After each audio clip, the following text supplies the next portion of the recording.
এটা কাজ হয়ে গেল।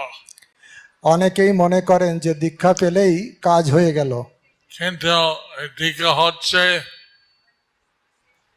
একটা নতুন জন্ম। এই দীক্ষা হচ্ছে অত্যন্ত নূতন জন্ম, একটা নূতন জন্ম।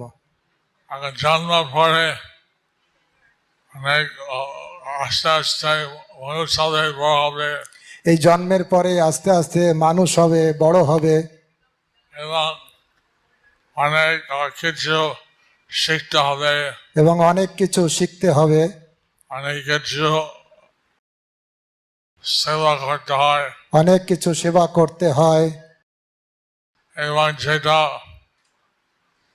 আগে ছিল অভ্যাস, এবং যেটা আগে ছিল সেটা ছিল অভ্যাস, যা গুরু আশ্রয় বা আকাঙ্ক্ষী দিচ্ছে, যারা গুরু আশ্রয় আকাঙ্ক্ষী নিচ্ছে সেটা তখনও প্রতিজ্ঞাবদ্ধ হয় না, এবং সেটা তখনও সে প্রতিজ্ঞাবদ্ধ হয় না, সেটা তার অভ্যাস।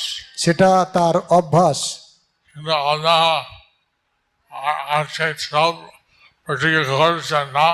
আপনারা আজকে সবাই প্রতিজ্ঞা করেছেন না? তো এই নিয়ম, এই প্রতিজ্ঞা যাতে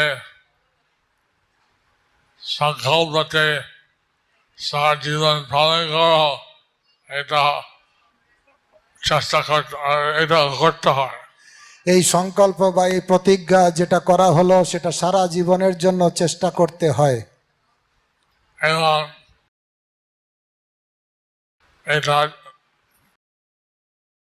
আমার একটা বিরাট দায়িত্ব, তোমার একটা বিরাট দায়িত্ব। আমারও একটা বিরাট দায়িত্ব, তোমাদেরও একটা বিরাট দায়িত্ব।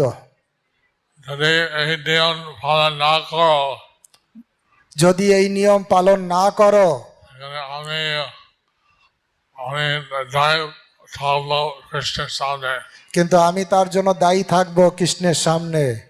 তো এই আমরা চেষ্টা করবেন যাতে এই নিয়মটা কোনো অবহেলা করা হয় না। এবং আপনারা চেষ্টা করবেন যেন এই নিয়মের কোনো অবহেলা না করা হয়। আমরা চাই সকালে সেবা দ্বারা, চৈতন্য দেবের আজ্ঞা পালনের দ্বারা আমরা এই জীবনে দাম ফিরে যাবে। আমরা চাই যে আপনারা চৈতন্যদেবের আদেশ পালনের দ্বারা, সেবার দ্বারা এই জীবনেরই আপনারা ভগবত ধামে ফিরে যাবেন।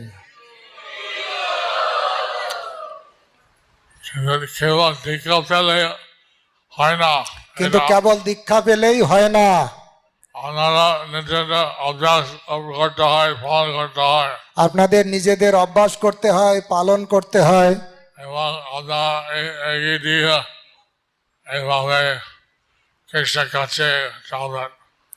এইভাবে আপনারা কৃষ্ণের কাছে ফিরে যেতে পারেন। এই আমরা ব্রহ্মা মন্ত্রাচার্য গৌড়িয়া চৈতন্য মহাপ্রভু সম্প্রদায়ের মধ্যে সকালে অংশগ্রহণ করছেন। আপনারা ব্রহ্ম মাধ্য গৌড়ীয় চৈতন্য মহাপ্রভুর সম্প্রদায়ের ভিতরে আপনারা অংশগ্রহণ করছেন।